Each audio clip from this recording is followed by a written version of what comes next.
안녕하세요. 새롭게 와서 주영훈입니다. 안녕하세요. 송지은입니다. 안녕하세요. 박영환입니다. 오늘 초대 손님은요, 17년 동안 하루도 빠짐없이 사랑하는 딸들에게 묵상 편지를 보내신 분입니다. 네, 본인은 의사이신데요. 자녀분들에겐 절대 의사 되지 말라고 하셨다고 합니다.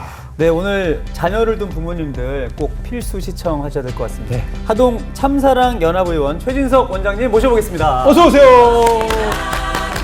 안녕하세요. 안녕하세요. 네, 반갑습니다.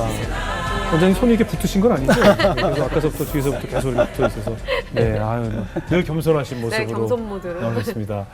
굉장히 멀리서 오셨죠? 지금 하동이라고 들었는데. 예. 예. 하동이 상당히 오지입니다. 네. 그 광주에서도 제일 멀고 예. 또 부산에서도 멀고 대구에서도 멀고 예. 그래서 가장 오지이긴 한데요.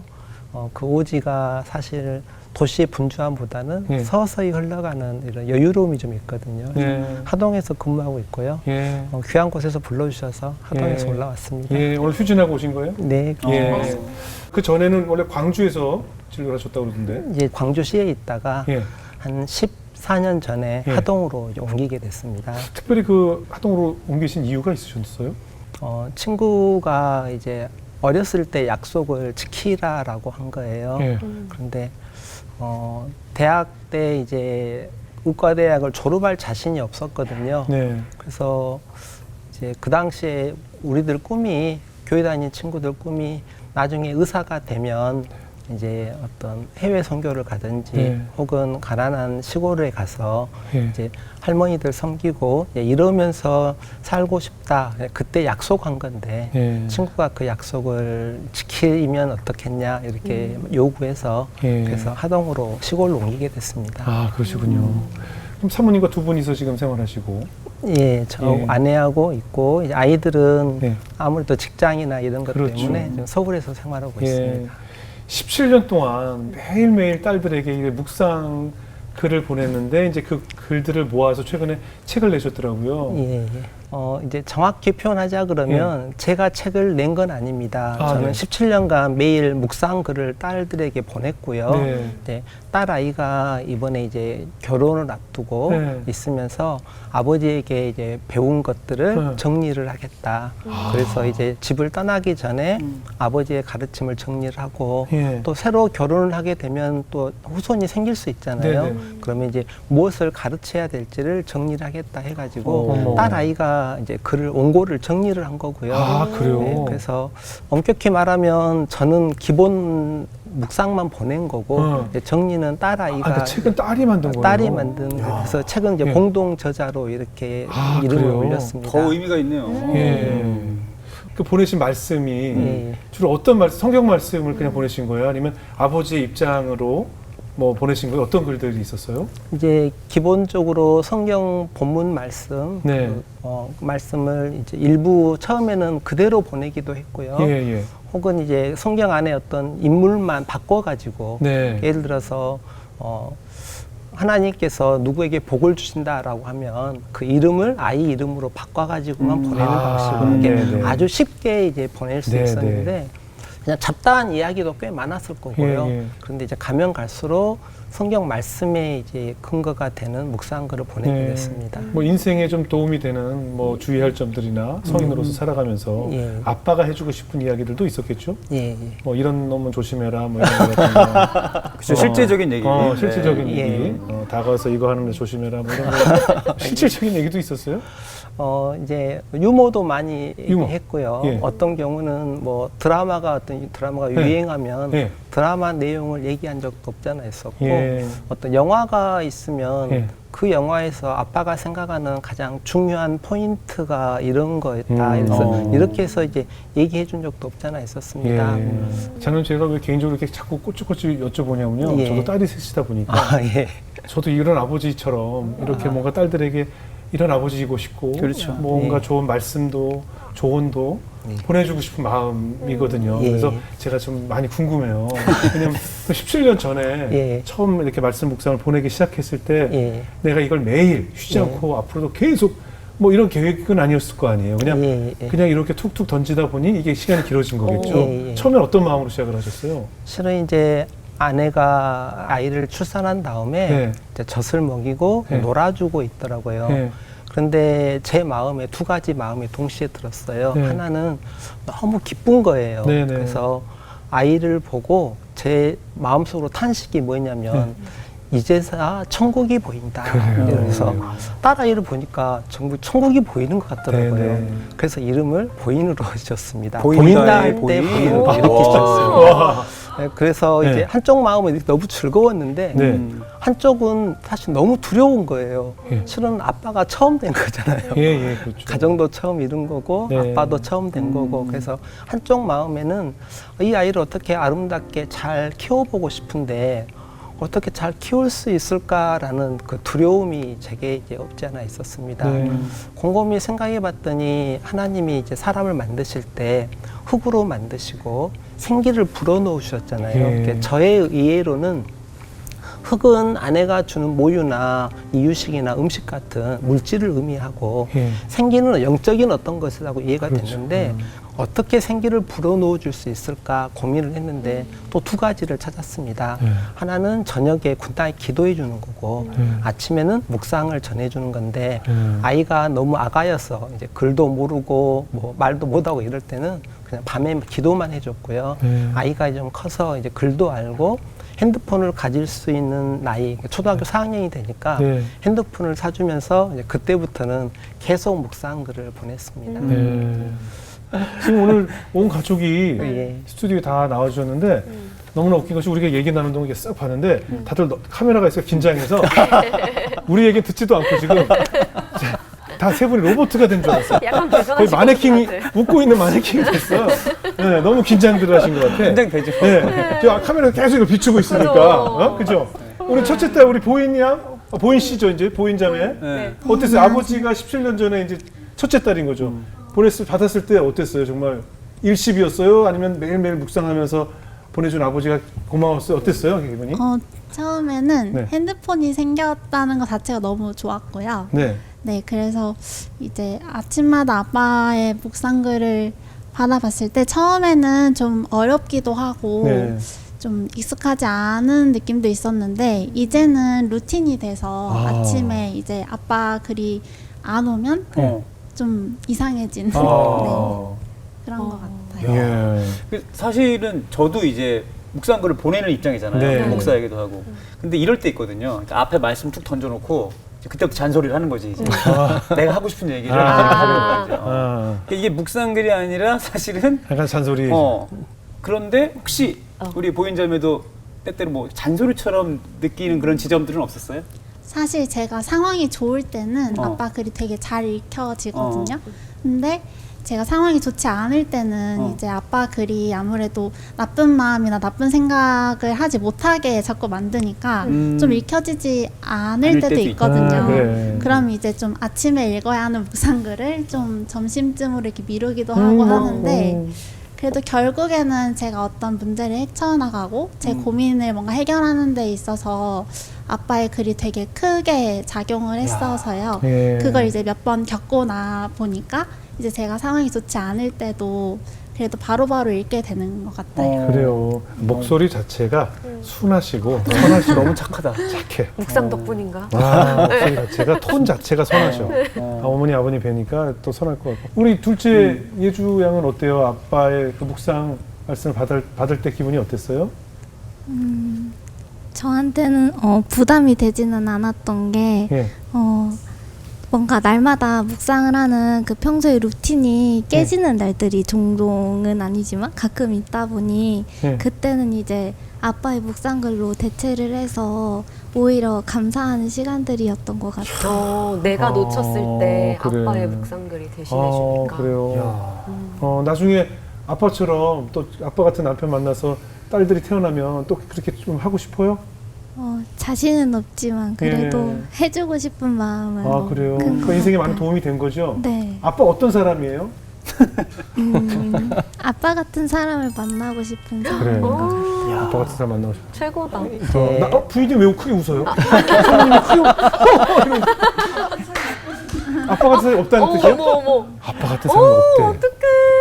야, 아니 맞죠 마이크 대고 말씀하세요. So sweet. 왜냐면 아빠는 지금 어른이잖아요. 네. 얘가 만날 사람은 어린인데 네. 같을 수가 없죠. 그래서 아빠는 아니 사모님 그런 뜻이 사람 아니잖아요. 아빠 같은 사람 없다고 그런 뜻이 불쌍해. 아니라 이렇게 아빠처럼 자상하고 딸들을 사랑해서 묵상을 이런 남자를 만나고 싶다는 뜻이잖아요. 근데 사모님 뭐 맺힌 게 많아요? 딸들이 아빠 같은 남자를 만나고 싶다는 것만으로 아빠를 굉장히 좋아하고 그럼요, 아빠 같은 그럼요. 아빠에게 사랑을 많이 받았다는 표시 아니겠어요? 그럼요. 정반대로 아빠 같은 남자만 아니면 돼 있는 사람도 있거든요. 있죠, 정말. 있죠. 예. 그런데 이제 얼마나 아빠의 이런 말씀이나 아빠의 살아온 것이 존경스럽고 사랑하기 때문에 그런 것이 아닌가 싶어요. 보니까 딸들이 너무 순하고 사모님도 참 맞아요. 인상이 좋으셔서 예. 아주 별 무리 없이 잘 키우셨을 것 같아요. 아유 참. 그 묵상글 궁금하지 예, 않아요? 어떤 궁금해요, 글들이 궁금해. 있어요? 그러니까요. 이 따님께 최고의 예. 칭찬을 받으신 예, 예. 아버지께서 써주신 묵상글 예. 제가 일부를 좀 아, 그래요, 들려드리려고 그래요. 궁금해요, 궁금해요.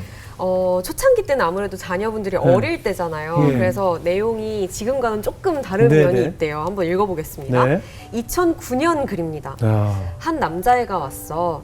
어깨에 문신이 있는데 지워달라며. 하트 안에 경, 앤, 희라고 그려져 있었어. 앞자는 남자 이름의 중간 이름이었고 뒤 이름은 아마도 헤어진 애인의 이름이겠지?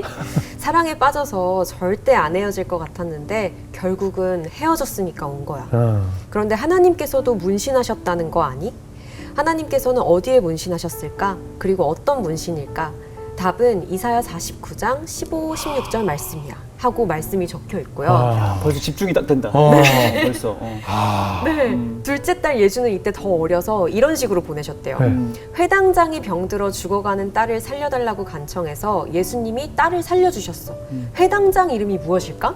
1번 야일로, 2번 야이로, 3번 야삼로, 4번 야사로. 야. 이런 식으로 퀴즈를 내셨대요. 퀴즈로. 그리고 지금은 말씀을 먼저 쓰시고 성경 해석과 깨달음을 쓰신 후에 둘 딸들에게 편지를 남기시는 방식이시더라고요. 예.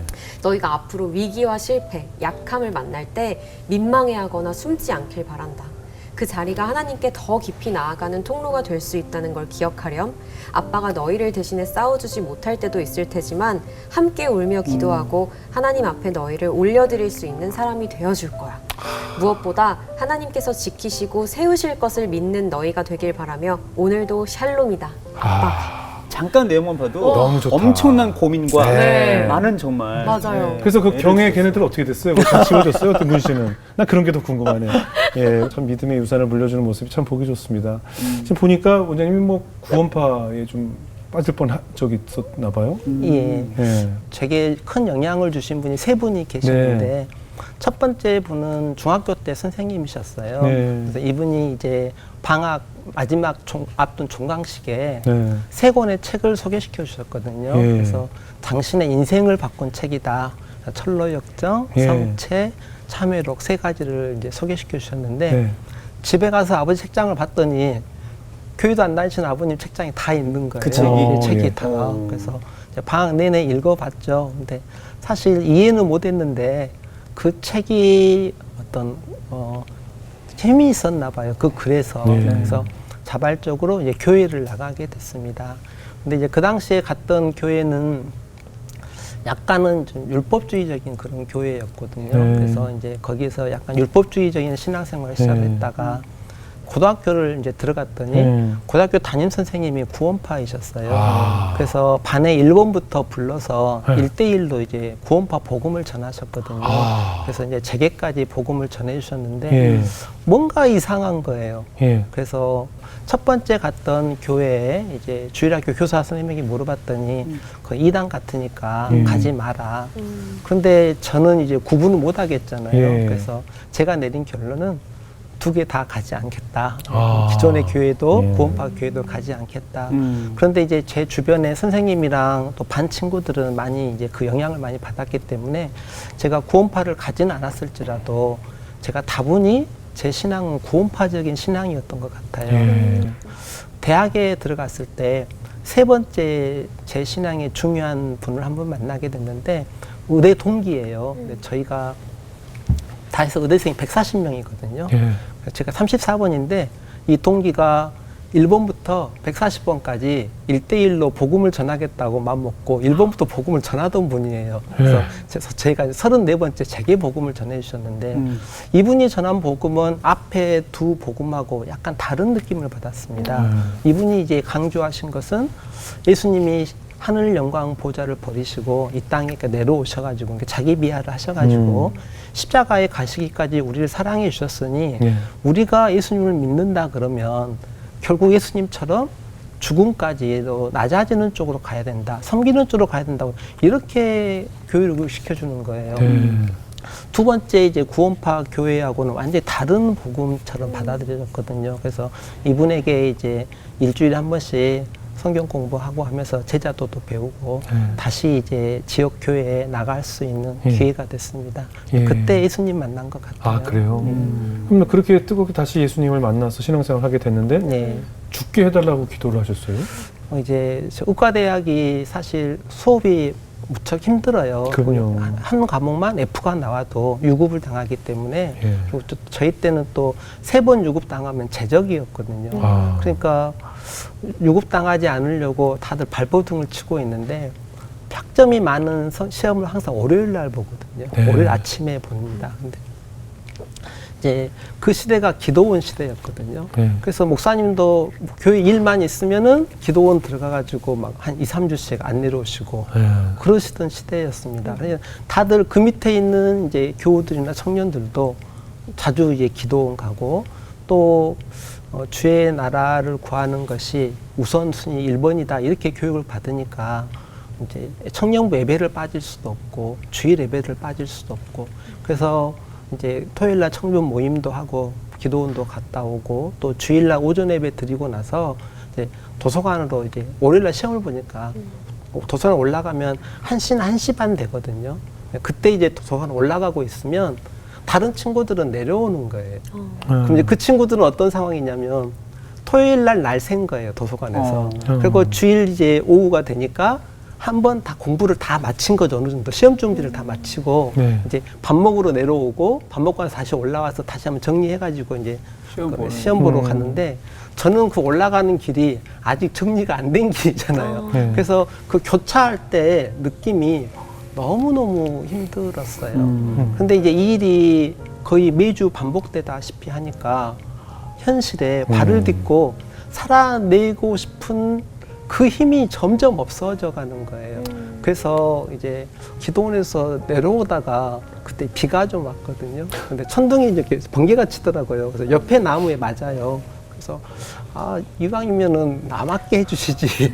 그러면 도서관 안 가도 되잖아요. 그래서 공부가 또 너무 힘들어서 그런 거죠. 그래서 이제 번개라도 맞게 해주세요. 이런 어떤 생각을 했던 것 같습니다. 아니 뭐 우리가 그냥 토요일에는 기도원 가서 기도할 수 있는데 그러니까 그 다음 월요일날 시험이 있을 때는 그때는 기도원 안 가고 공부도 할 수 있고 이럴 수 있잖아요. 근데 그게 왜 안 된 거예요, 그렇게? 이제 지금이라 그러면 여유가 좀 있었을 건데 그 당시 신앙은 다분히 율법주의적인 신앙이었고 이제 처음 간 교회에서도 배웠던 게 주로 이제 구약의 역사 중에서 민수기 같은 걸 배우고 하게 되면은 인과율을 배우게 되거든요. 인과율은 이런 거잖아요. 우리가 계명을 지키고 착하게 살거나 율법을 지키면 하나님이 복을 주시는데 나만 주시는 게 아니라 내 자손도 주시고 내 주변 이웃도 주시고 심지어는 내 떡반죽 그릇까지도 주신다. 이게 인과율인데 인과율이 이렇게 생각하면 축복인데요. 반대로 생각하면 엄청난 저주거든요. 제가 율법을 못 지키면 제가 저주를 받고 제 딸들도 저주를 받고 제 이웃도 저주를 받고 제 병원도 저주를 받고 제게 오신 환자분도 저주를 받는다 이 생각되면 인과율은 어마어마한 그 저주가 됩니다. 그래서 사실 신앙생활하면서 인과율의 이제 저주에 빠져가지고 제가 무척 사실 괴로운 시기를 지냈는데 어느 날 이제 자유하게 되는 상황이 벌어졌어요. 어떻게? 뭐 계기가 있었어요? 예, 이제 저희 아이들이 어렸을 때 다른 나라 어려운 나라 아이들하고 자매 결혼을 시켜줬어요. 제 아이들보다 2-3살 어린 아이들한테. 그러면 매달 이제 몇만 원씩 이렇게 돈을 보내줘야 되잖아요. 근데 제 아이들도 어리니까 어떻게 돈을 벌어야 될 거 아니에요. 그 약속이 신발장 정리하면 500원. 무슨 방 청소를 하면 500원. 엄마 심부름 한번 갔다 와서 슈퍼에서 뭐 두부를 사오면 500원 이런 식으로 이제 일감을 준 거예요. 그래서 이 돈을 모아가지고 한 달 내내 열심히 돈을 모아서 이제 외국에 있는 그 동생들한테 이제 돈을 보내야죠. 근데 이렇게 이제 보내고 있는데 어느 날 예주가 흥얼거리면서 청소를 막 하는데 약속된 자리가 아닌 안방까지 청소를 하고 있는 거예요. 그래서 예주야, 여기는 돈 주는 것도 아닌데 네. 왜 청소를 하냐라고 이렇게 물었더니 예주가 웃으면서 제가 이 집 딸이니까요 라고 대답을 하더라고요. 근데 그 순간에 제게는 갑자기 그 인과율의 저주가 풀리는 느낌이었어요. 하나님의 자녀가 된 존재가 되었으면 이 율법의 저주에서부터 인과율의 저주에서부터 관계가 없다는 것이 인식이 되기 시작했어요. 그래서 완전히 편해졌죠. 새로운 인생을 살고 있다고 할까요? 지금은 그렇습니다. 아유, 참.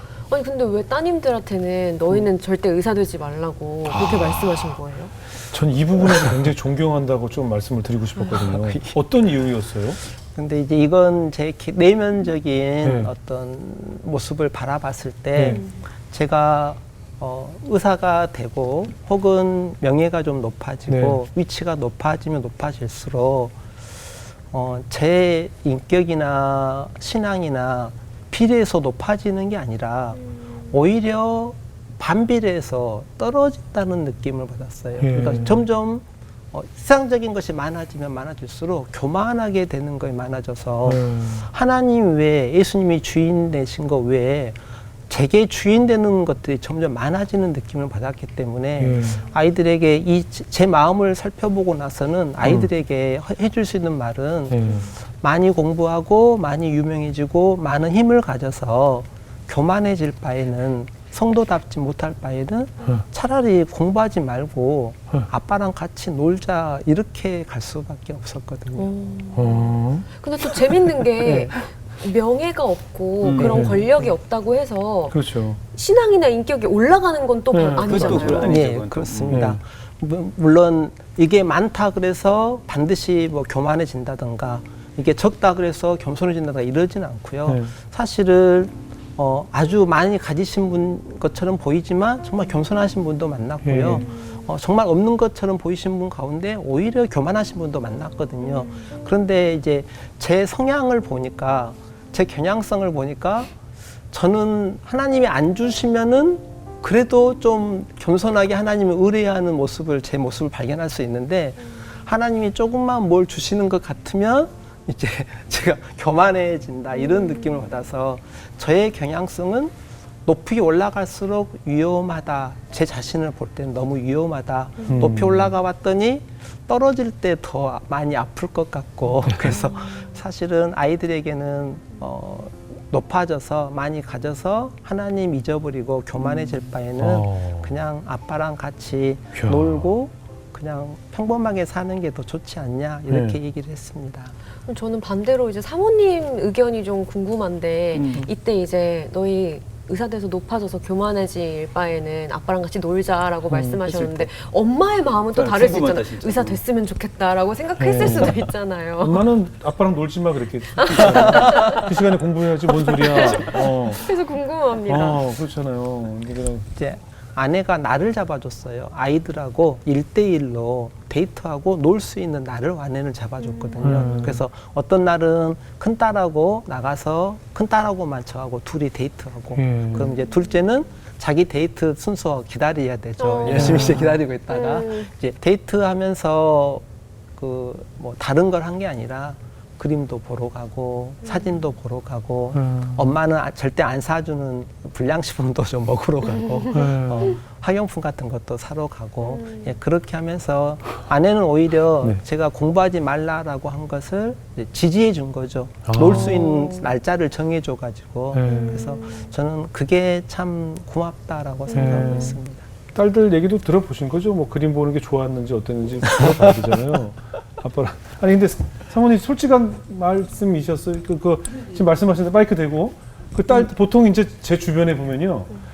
제가 아는 의사, 뭐 다는 아닙니다. 제가 아는 의사들은 그렇게 의대가 힘들었다는 얘기를 이제 사적으로 하면서 자기 자식을 다 의대 공부시켜서 의대를 보내더라고요. 그리고 인스타그램에 엄청 자랑을 해요. 우리 딸이 무슨 데 입학해서 이번에 유학 갔다 오는 길에 뭐 이러면서 엄청 자랑을 해요. 그래서 의대 지금 계속 의사를 시키더라고요. 근데 사모님은 좀 그러고 싶지 않았어요?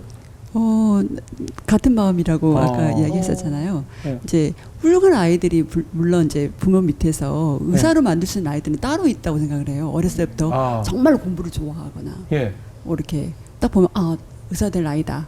근데 우리 딸들 보면은 해맑잖아요. 그리고 마음껏 해맑고 놀기 좋아하는 것처럼 보이기도 하고 좀 자유스럽게 키우고 싶다는 그런 마음이 더 컸거든요. 그래서 남편이 그렇게 말할 때 맞다. 그래서 학교 갈 때 항상 아침에 인사말이 재밌게 놀고 와 뭐 이거였거든요. 정말 중요한 얘기네요. 갈 때마다. 그래서 그거 오케이. 저랑 똑같네요. 저도 재밌게 놀다 와 그러거든요. 재밌게 놀다 와. 혹시 성적표 딱 받고 안 되겠다 의사는 이런 거 아니죠? 혹시 그 딸 4학년 때 딱 야 이들 안 되겠다. 너무 재밌게 놀아. 너무 진짜 재밌게만 노는구나. 이런 건 아니에요 혹시? 실은 이제 그렇게 공부하지 말라고 했는데도 성적을 정말 좋게 받아온 거예요. 그래서 이제 제가 놀아라 하는 것도 아이들 입장에서는 하고 싶은데 아빠가 하지 말라고 말리는 것처럼 좀 느껴지는 것처럼 생각이 돼서 제가 그래서 전략을 바꿨습니다. 어떻게 바꿨냐면 그래 공부하고 싶으면 공부하는데 목표를 바꿔라. 그렇죠. 그래서 남 주기 위해서 공부하고 나중에 돈을 번다 그러면 이웃을 섬기고 교회를 섬기기 위해서 돈을 벌어야 된다. 그래서 목표를 이제 바꾸는 식으로 전략을 바꿨습니다. 저는 오늘 집에 가서 우리 딸에게 똑같이 이 멘트를 좀 해야겠습니다. 아주 좋은 얘기예요. 정말 내가 왜 공부를 해야 되는지 정확한 목적이 있어야 되잖아요. 맞아요. 그리고 왜 의사가 돼야 되는지도 정확히 말씀하셨는데 큰 딸이 이제 내년에 결혼한다고 했잖아요. 사위감이 의사 들어오는 거 아니에요? 갑자기 궁금해지네. 이렇게 얘기했는데 사위는 의사입니다. 이러면 또 반전이잖아요. 물론 이제 그 교회 안에서 아이가 어떤 형제를 만났다 그러면 이제 뭐 의대 다니는 형제나 의사 형제를 만났다 그러면은 제가 뭐라고 하지 않겠지만 그렇죠. 아마 아이도 그렇게 좋아하진 않을 거예요. 왜냐면 아빠가 거의 평생을 이제 퇴근하고 집에 오면 또 환자를 진료하려고 그러면 계속 공부를 해야 되고 이러잖아요. 그러니까 아빠가 평생 논문 보고 연구하고 하는 그 모습을 봤기 때문에 아이 입장에서는 의사의 인생이 좀 이렇게 두렵지 않았을까 그 생각을 하고 있습니다. 그래요. 아유. 그럼 박 목사님은 아들 중에 누가 목사님이 되길 원해요? 어때요? 됐습니다. 저는 뭐 그거는 저도 원장님이랑 비슷한 부분인데 제가 하지는 않는데 신기하게 저는 저희 아들이 자기는 목사님이 되고 싶대요. 아, 그래요? 네. 그래서 저는 오히려 왜 자꾸 그런 생각을 하니. 근데 그냥 보고 너무 되게 즐겁고 행복해 보이나 봐요. 그건 또 다른 부분에 있어서 또 저는 감사한 부분인 거죠. 아니 근데 지금 우리 원장님이 또 계신 병원이 아무래도 어르신분들이 많은 지역이고 우리가 뭐 시골인 것 같은데 그 가시자마자 뭐 그렇게 어르신들이 신방을 하셨다면서요? 이제 시골에 이제 가서 장로로서 교회도 이제 돌아보고 환자분을 치료하다가 이제 정 안 되는 경우는 그 집에도 가보거든요. 어떤 환경에서 사시길래 이렇게 회복이 안 되나 가서 보면 대부분이 다들 외로워하죠. 그렇죠. 근데 이제 곰곰이 생각해 봤더니 자녀가 1년에 4번 찾아오면 정말 효자인 거예요. 구정 때, 혹은 추석 때, 아버님 기일 때, 어머니 생신 때 4번 찾아오면 정말 효자이더라고요. 그래서 많은 분들이 외로워하고 계시는데 교회에서는 이제 당회 신방, 목사님하고 같이 신방하는 게 봄 신방, 가을 신방 있으니까 그러면 자녀분은 4번 오고 목사님하고 장로는 2번 오면 6번 오는 거잖아요. 그러면 이제 1년에 2달에 한 번씩 이렇게 외부에서 손님이 오는 건데 그래서 장로 된 다음에 신방이 이제 장로의 직무라고 저는 생각했기 때문에 이제 권사님하고 이제 제 아내도 권사니까 아내랑 다른 권사님이랑 셋이 이렇게 가서 이제 얘기를 들어드리기 시작했어요. 그래서 처음에는 일사후퇴 때 추웠던 이야기부터 이렇게 한 2시간 이렇게 듣다가 보니까 인생이 이게 뭔가 인생이 허망하다 이런 어떤 표현들을 다 쓰고 계시는 거예요. 표현법은 다 다르지만 모으고 나면 인생이 이게 뭐야, 몸은 아프고 자녀들은 마음대로 안 되고 돈은 없고 힘드니까 이제 다들 이런 생각을 하시더라고요. 그래서 신방 갔다 와서 그럼 내가 지금 뭘 해야 되지라고 이제 고민하다가 사명을 일깨워 드렸으면 좋겠다 이런 생각을 했습니다. 그럼 이제 이분들에게 주어질 수 있는 사명이 무엇이냐면 그래도 손주들을 위해서 기도하고 자녀들을 위해서 교회를 위해서 이 민족을 위해서 대한민국을 위해서 선교사님들을 위해서 신학교를 위해서 기도할 수 있는 마지막 사명은 우리에게 있으니까 이 사명을 가지고 열심히 기도하십시다. 그래서 사명을 일깨워 드렸더니 사명만 간 게 아니라 활력이 같이 가더라고요. 그래서 예전에는 그냥 몸이 아프면 이제 집에 누워 계셔야 되는데 기도하는 사명을 알려드린 거잖아요. 그러면 이제 교회 와서 기도를 해야죠. 그러려 그러면 이제 아픈 몸도 일부러 낮에 운동도 해야 되고 햇빛도 받아야 되고 음식도 먹기 싫으면 안 드셨는데 억지로라도 저작해가지고 음식을 드셔야 되고 이렇게 하다가 보니까 이분들이 오히려 조금씩 더 활력이 넘치는 상황이 벌어졌고요. 대표적인 경우가 이제 은퇴하신 장로님이셨는데 뇌혈관 질환으로 잘 걷지 못하신 상태였어요. 그래서 제가 신방 가서 그래도 사명이 남아있으니 한 걸음이라도 걸으십시오. 한 발짝이라도 떼십시오. 이렇게 말씀을 드렸는데요.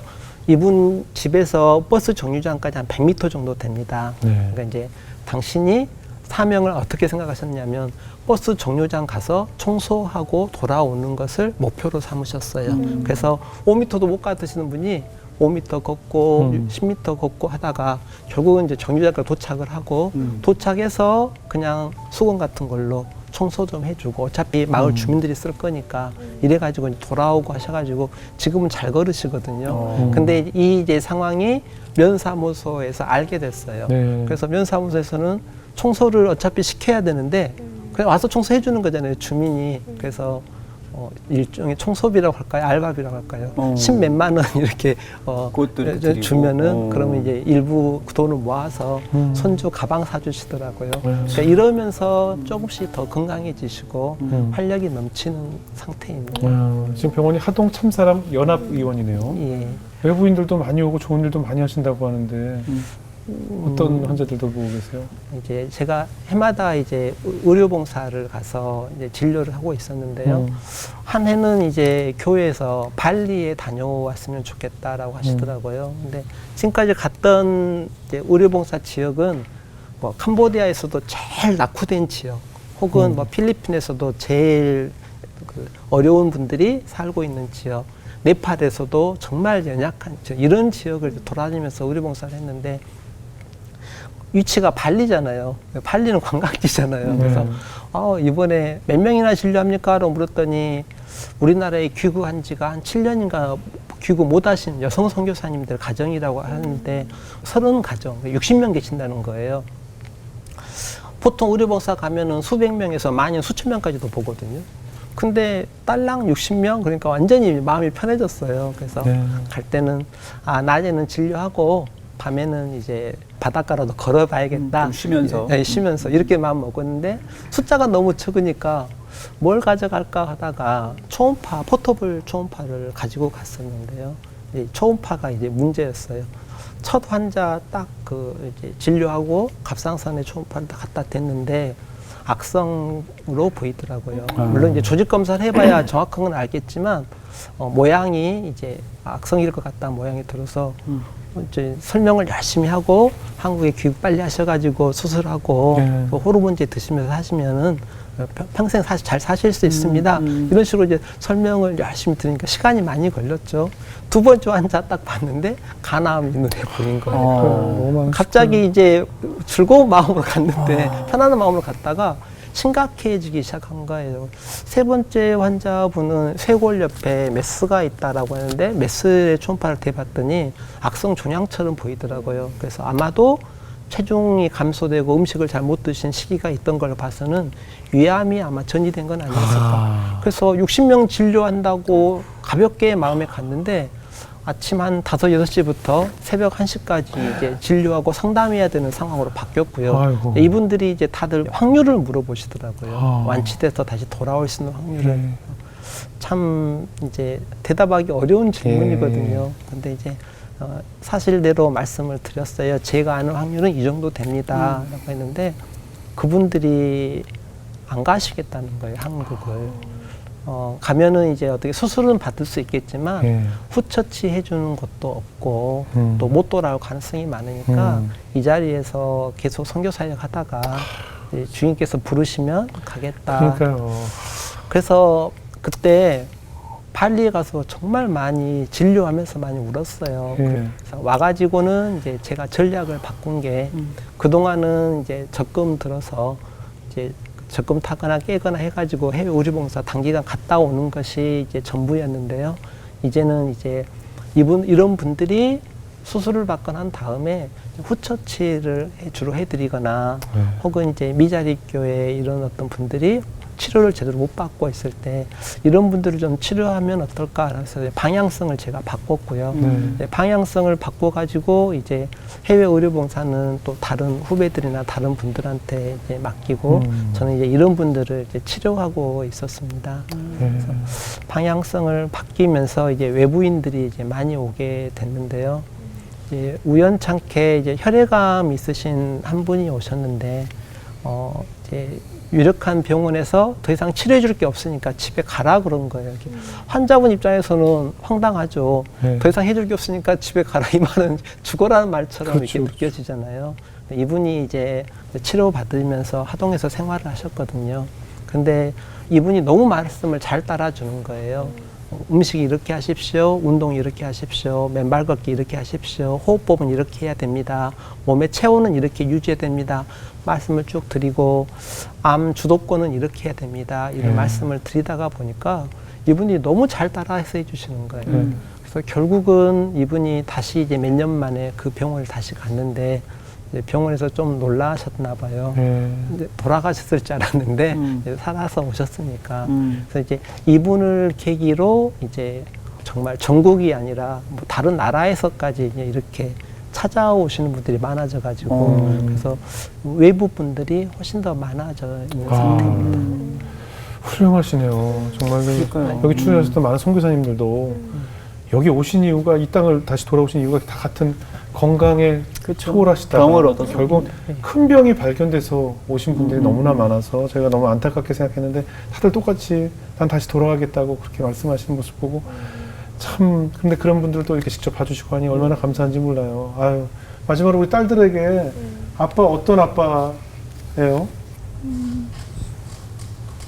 가장 존경하는 잘 존경하는 분이에요. 아유, 아주 오늘 훌륭한 아빠이자 훌륭한 장로님이자 훌륭한 의사 선생님을 모시고 이야기를 나눠봤습니다. 지휘자님 오늘 어떻게 들으셨어요? 저는 오늘 장로님 말씀 들으면서 저는 아직 부모가 돼보지는 않았으니까 내가 부모가 된다면 어떻게 살아야 할까 이런 고민들 종종 해보고는 하거든요. 근데 부모 선배님으로 보이더라고요.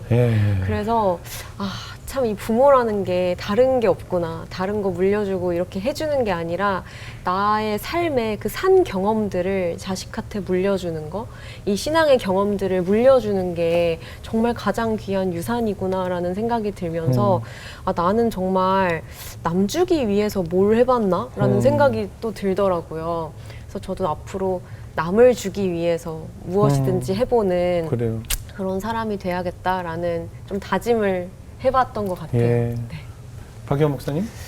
저도 또 뭐 목사이지만 아빠로서 네. 오늘 원장님의 이 삶을 보면서 참 많은 도전이 됐던 것 같아요. 결국 앞에 선 사람으로서 멋있고 그럴듯한 이야기는 할 수 있거든요. 근데 결국 그 모든 삶의 현장에서 증인이 되는 사람들은 자녀들이고 또 아내이고 하니까. 그래서 원장님의 이 귀한 삶이 오늘 가족들 함께 나왔지만 뭐 되게 쑥스럽고 불편해서 오늘 더 많은 말을 못 나눈 거지 사실은 전해줬어요. 아빠를 진짜 사랑하는 것이 전해졌고 또 무엇보다 큰딸은 아빠의 이 긴 17년간의 묵상거를 또 직접 책으로 엮으면서 얼마나 더 아빠에 대한 사랑의 마음이 많이 생겼을까라는 생각이 들어서 오늘 많은 부모님들에게도 도전이 되는 시간이었던 것 같습니다. 그럼요. 의대 증원 뉴스가 한동안 이슈가 되었을 때 전 국민의 또 입시생들이나 전부 다 그럼 너도 나도 의대 뭐 이런 얘기가 한동안 시끄러웠었죠. 저는 그래서 진정한 의술이 무엇이고 진정한 생명을 살리는 일이 무엇이고 내가 왜 의술을 배워야 하고 내가 목적지가 어디이기 때문에 의술을 배워야 하는지가 먼저일 텐데 많은 분들이 목적지가 의대가 되어서 혹은 의대를 졸업하는 것이 목적지가 되어서 의대에 들어간 것이 암행어사 마패를 받은 것처럼 자랑하고 이 사회에 가장 큰 성공을 이룬 것처럼 생각하는 것이 의대가 아니었으면 하는 바람을 가지고 있었는데 오늘 우리 장로님을 뵈면서 진정한 의사의 모습 그리고 더 낮은 곳에서 어르신들을 섬겨가면서 우리 딸들에게 너희들은 각자 비전을 가지고 목적지를 향해 뛰어라 라고 해주신 그 아빠의 모습으로서 저희도 많은 가르침을 깨우침을 얻게 되는 시간이었습니다. 앞으로도 그 많은 선교사님들 치료해 주시고 또 어르신들 섬기면서 하나님이 주신 사랑이 무엇이고 또 베풀고 섬기는 것이 무엇인지를 전하는 훌륭한 의사로서 또 장로님으로서의 삶을 저희가 열심히 응원하겠습니다. 오늘 귀한 간증 나누셔서 고맙습니다. 감사합니다.